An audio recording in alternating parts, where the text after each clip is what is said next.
Uh, are you starting? Ready?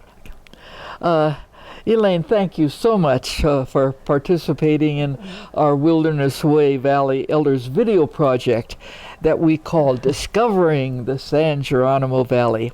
First, please tell us your name and where do you live now? Or do you live in the valley? Tell us about that. Okay. Thank you for inviting me. And the project sounds quite interesting, and I'm really happy to be part of it. And anyway, my name is Elaine Nehm, and I live presently in Fairfax. And there was a time where I was actually a valley resident in the wonderful area of Lagunitas. Oh. A very special place. And so tell us a little bit more about that special place. Where was that? It's before you get into the big bad turn. Yeah. Going out to the parks. Yeah. Okay, and it was a wonderful place that had this incredible driveway. At that time, it was just dirt. Mm-hmm. It hadn't been paved, and it was 500 feet long. Oh, wow! Oh. So on one side of the property, it was just went kind of like open space up to kind of bordered some of the park, all the wonderful park property. So that started out as an interesting project. Is that we had friends that lived there who'd been there for a long time, or for a while anyway, and they loved it, but they had to move away for a bit. And so my husband had done previously, he had done a lot of remodeling work and fix-it kind of work on their house. Anyway, in the meantime, they're back east, out of state landlords, and so there was some things that were going on. I guess probably weren't paying their rent or something. Anyway, he said, can you look into this for me? And so it actually, the whole project more got thrown in my lap because my husband had different projects going on, and I was appalled. These people that lived there and had a very interesting lifestyle, and so we were given the project of evicting them, going through that whole legal thing. So we took, I took care of them. Wow. Yeah. Oh. And so then it became renovation. There were places, like a couple of rooms that had whatever, that like a foot thick. I mean, it was unbelievable. I had to photograph it because I didn't think that they would believe me, because I don't know how many truckloads we hauled away. Wow. But yeah, so that was the beginning of it, and then it was renovation so it could be rented, and that is where I came in. I have besides doing art stuff, I had skills, and so then when the house was completed, my husband says, why don't you rent it as a studio? I had previously, for a year or so, had rented a place out in Bolinas on the Mesa. Which, because I like to get away. I like the nature. And so, I said, I can't do that, And then I said, well, why not? You know, I It can. began to make sense. Yeah. And that it could be possible. I mean, yes, Yeah. I would. I mean, I was a teacher. I was an art teacher. I could have classes, and it was at that time that I actually bought an etching press. Oh. So an etching press is they're huge, and they're Oh, made yeah. they're made of metal and whatever. But it was made by it was fabricated in Oakland, Griffin. So I got a big, beautiful Griffin press, and it was delivered up, I don't know how many stairs, a huge amount, probably 80 stairs. It was, of course, it's taken apart somewhat and then put together. So then it was put in there, and then I put all the proper tables anyway. So the floors had all been refinished beautifully. They had been wood floors, so they were all refinished, and of course that's perfect, because in printmaking you have to keep. It isn't like a painting or a sculpture studio where you let some of the mess. No, you have to be immaculate. So that was all right. I mean, I knew the process, and so that in this one area, which would normally be kind of like a great room or a living room or whatever, that was the printmaking section. Now I happened to like, and there were, one, two, I don't know, 3 or 4 tables I had in there. Anyway, I like to work outside. So I had on this deck outside, of course, which was right in the middle of all these wonderful trees. I worked outside on the deck doing painting, mostly, okay? And I mean, mostly is that most of my painting was done out there, okay? And so I had made little tables, I had easels and whatever. And so then I had classes, in creativity and monotypes. And that was a really nice adventure for me. There was, I mean, I used to go, walk up on the hills, over on the other side of the of Sir Francis Drake Boulevard. Mm-hmm. You could go. And what made you move?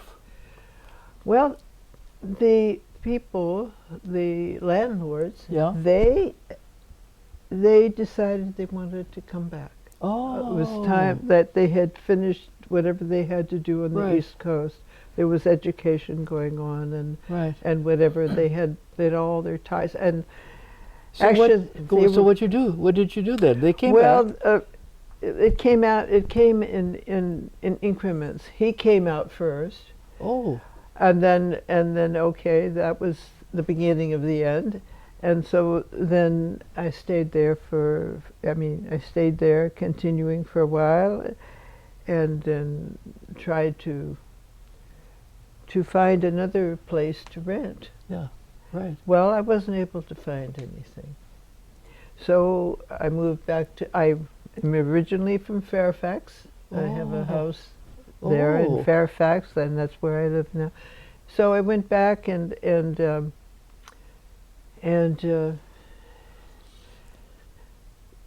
decided, well, I'm going to build a studio. In Fairfax. Yeah. Uh-huh. And so that's what happened. A permanent studio. I had some little makeshift kind of arrangement, but I made a permanent studio, Oh. which took me many years. Okay, it was made with mostly recycled, many recycled. Of course, not the concrete stuff that held it from falling down the hill, but. Are you still there? I am still there. Oh. But I have been connected to the valley, you know, since the early 70s. And one of my first projects out here was in what has become the community center. There was the beginning, I guess, of having classes, art classes, and so I came out there and offered a class in puppet making for children. So At the community center. At the community center. Do you remember the year that was, roughly? That was Roughly. No, I would have to look it up. Yeah. It was early 70s. Okay, yeah, that makes sense. It could have been, you know, somewhere around there. I can't remember. That's okay. Yeah. Somewhere around there. It was to be. Things hadn't gotten off the ground, I don't think. No. I think I was one of the you know, the first experiments that in that direction. And so that was previous to that time is that my husband and I, we always hoped to move out to the valley. Oh. It was kind of like what our dream was, is that my husband, he built a house next door to our house, and we were going to, you know, enterprising. We were going to sell it, then sell both, and then move out here. Well, nothing worked out that way. It just was not in sync with the economic times. Oh, yeah. So that wasn't possible, and then but I never, you know, never gave up the dream. We never gave up the dream, and it was in the background, and so that actually, maybe 15 years ago, I had the idea, or there was an opportunity. It seemed that maybe we could do something out here, and I fell in love with a place on Creamery Way, and I guess Creamery Way, Creamery something or other in San Geronimo. In San Geronimo. And then I got very disappointed when I found out that what looked like the property line wasn't the property line. Oh. And I couldn't, you know, I wouldn't really be able to make an orchard of fruit trees the way I wanted to. So you let that one go. Let that go. Yeah. And it just and then, you know how things are. You know, one thing happens, another thing happens. Anyway, so that never transpired.